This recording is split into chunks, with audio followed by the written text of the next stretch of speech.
First on today's show, we have Colby Beck with a brand new tech update. After that, Max Berkman has an update on COVID-19. And to close out the show, we have our very own Megan Sidmore with a This Week in History. All that and more coming up next on Flyer News Remote.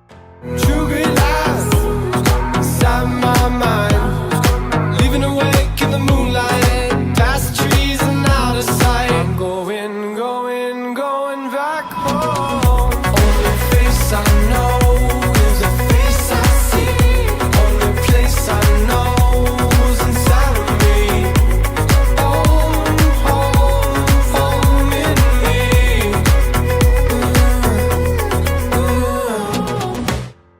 Good morning, Framingham. Today is Tuesday, April 21st, our 41st day since FHS closed, and I'm Jullys Souza. And I'm Tyler Garofalo. While there's so much going on with the pandemic, many technological advancements are happening every day. Hopefully with these advancements, they'll get us closer to finding a vaccine for the virus. Well, let's see what this edition of Tech Update has for us. Take it away, Colby. Morning, Flyers, and welcome back to Tech Update, the show that keeps you up to date on tech so you don't have to. I'm Colby Beck, and it seems like this quarantine never ends, so let's keep going. On today's show, we're going to talk about the new iPhone SE.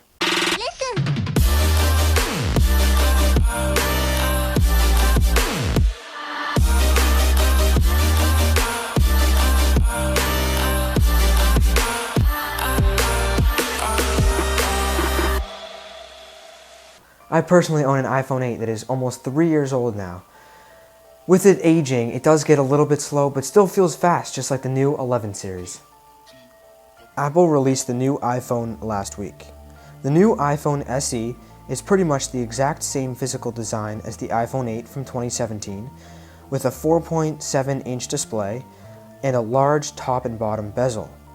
This gives Apple the room to bring back the Touch ID-enabled home button. Unlike the original iPhone 8, this model comes with an A13 Bionic chip, just like the iPhone 11. Just like the older SE model, which launched in 2016, this new iPhone SE is missing some of the features of the 11 series, with less battery life, solitary rear camera, and an IP67 rating instead of an IP68. However, it does have wireless charging, and the 64GB version starts at only $399. That's the same price as the old SE when it came out. Personally, I think this is a great addition to Apple's line of phones. People who were fond of the old iPhone design with the home button will love to have this as a worthy upgrade from their iPhone 7 or 8. Unfortunately, the smaller hand community will never get the iPhone 5-sized phone. Although I don't think many people will care about the size. The iPhone 8 fits just perfectly in my smaller hands. I suspect it's going to be hard to sell these iPhones as production lines are not at full capacity, and nobody's going to buy a new phone during a pandemic. And it's time for my weekly game suggestion. This week we have Subnautica. Subnautica is an underwater survival game where you crash land on a planet that is only ocean. You farm and build underwater bases to survive, all while trying to figure out a way to get home. Playing the game, you eventually learn that you aren't the only one who has been to this island, and there's a lot more you don't know. This game is super fun to play for hours. It never gets boring because of the huge open underwater world, with endless places to explore. This game is available on all platforms except for Switch and mobile. That's all for this edition of Tech Update. If you have any suggestions for future episodes, just let me know. For Tech Update, this has been Colby Beck. Make sure to check out the Flyer News Instagram, and I'll see you guys next week. Bye-bye. Just over the weekend in Nova Scotia, Canada, there was an unfortunate shooting which resulted in the death of 16 people. Among the 16 people dead was Heidi Stevenson, who was a constable for the RCMP, the Royal Canadian Mounted Police, and she had been a part of them for 23 years. The suspect, Gabriel Wortman, was found at a truck stop with a vehicle that was disguised as a police car and a RCMP uniform, even though he was never previously employed. The suspect is now dead. I am very sure that everyone here has heard of COVID-19 or the coronavirus, but it's hard to keep track of all the updates that's going on. Not only that, but we should all be prepared for what the coronavirus may have in store for us in the future. That's right, the coronavirus has both short-term and long-term effects, so we should watch out. With more information, we have Max Berkman with his Corona update. It will be fascinating to see what the time ahead of us will look like after learning these new updates on COVID-19. This week, President Trump proposed guidelines for putting the country back to normal as soon as possible. He claims that lockdowns will end soon, a protective pill has almost been produced, and that football stadiums and restaurants will soon be full again. However, health experts say this is false. Dr. William Schaffner is optimistic that the virus will ease off in the summer. The virus has infected around 30,195 people in the U.S. The projection from the University of Washington only goes through August 4th, and without a vaccine, the virus could be around for years to come. Also, treatments are more likely to arrive before vaccines. Without a vaccine, there isn't really a way of knowing until we can get out of lockdown and start to ease ourselves back into society. The criteria for repairing America will require at least 14 days of declining cases and a decline in cases to workers in healthcare. It will also include many other extremely hard goals to reach. For Flyer News, this has been Max Berkman. Let's send it back to the desk. Yesterday was supposed to be the date of the Boston Marathon, or better known to most local citizens as Marathon Monday. But because of the pandemic, it has been postponed until September 14th. Governor Charlie Baker, Mayor Morty Walsh, and the BAA had encouraged runners to stay home. However, one runner ran the entire race despite the advisory. Most of the Boston area is also feeling like something's missing.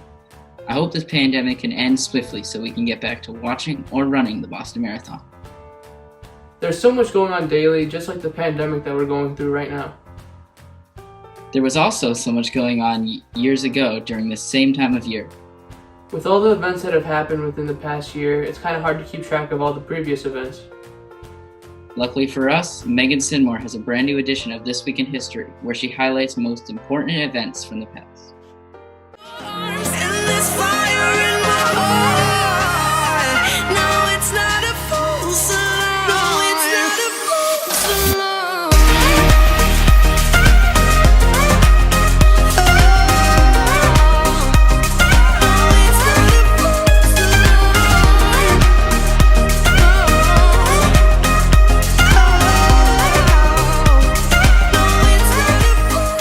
Good morning, FHS. Welcome back to This Week in History. To start us off, on April 22nd, 1970, the first Earth Day was celebrated. Earth Day, which was the creation of Senator Nelson of Wisconsin, was created to bring attention to environmental problems around the world. 20 years after the first Earth Day, 141 countries around the world were celebrating nature. On April 23rd, 1564, William Shakespeare was born. Though historians don't know much about Shakespeare, it is believed that he also died on the same day he was born in 1616. Shakespeare's plays are some of the most well-known and most analyzed plays in the world. Some of his most famous works, like Romeo and Juliet, are still taught and read in schools and elsewhere even more than 400 years after his death. On April 24th, 1945, President Harry S. Truman was briefed on the Manhattan Project, which was the name of the federal project that developed the atomic bomb. The project was so secret that FDR, who had just died, didn't even tell his Vice President Truman. Truman had to make the ultimate decision as to whether or not to use the bomb, which he later agreed to drop on Japan.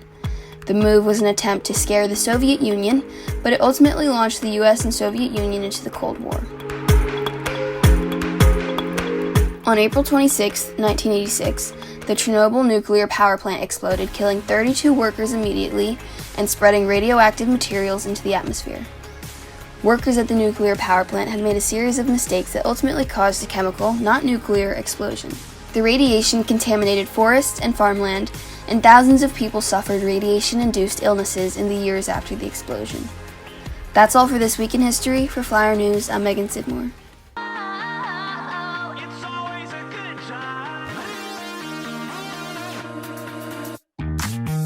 Woke up on the right side of the bed.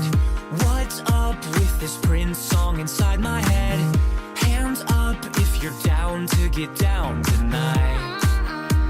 'Cause it's always a good time. Slept in all my clothes like I didn't care. Hopped into a cab, take me anywhere. I'm in if you're down to get down tonight. 'Cause it's always a good time.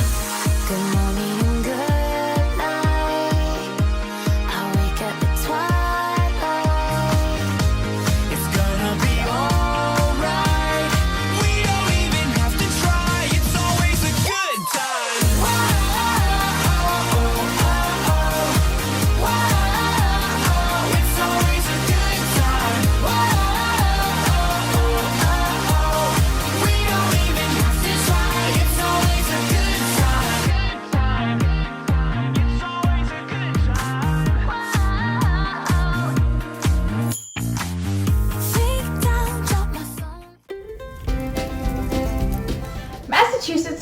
is over 38,000 cases and over 1,700 deaths.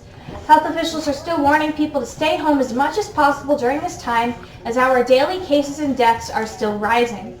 For this Fireside Chat, I'd like to thank our Governor Charlie Baker for responding swiftly and strongly to this virus and providing hope to citizens across Massachusetts. And thank you to the teachers for all of your hard work and compassion during these difficult times. Although we're apart, we as a society are united and we will get through this. That's all for today's episode of Flyer News Remote. To make sure that you don't miss an episode, you can subscribe and hit the bell so you get notified every time we post a video. Remember to also follow us on Instagram at flyer_news for updates and behind-the-scenes photos. Please be safe and stay inside. For Flyer News, I'm Tyler Garofalo. And I'm Jullys Souza. Have a terrific Tuesday, Framia. Can't go out, can't stay up,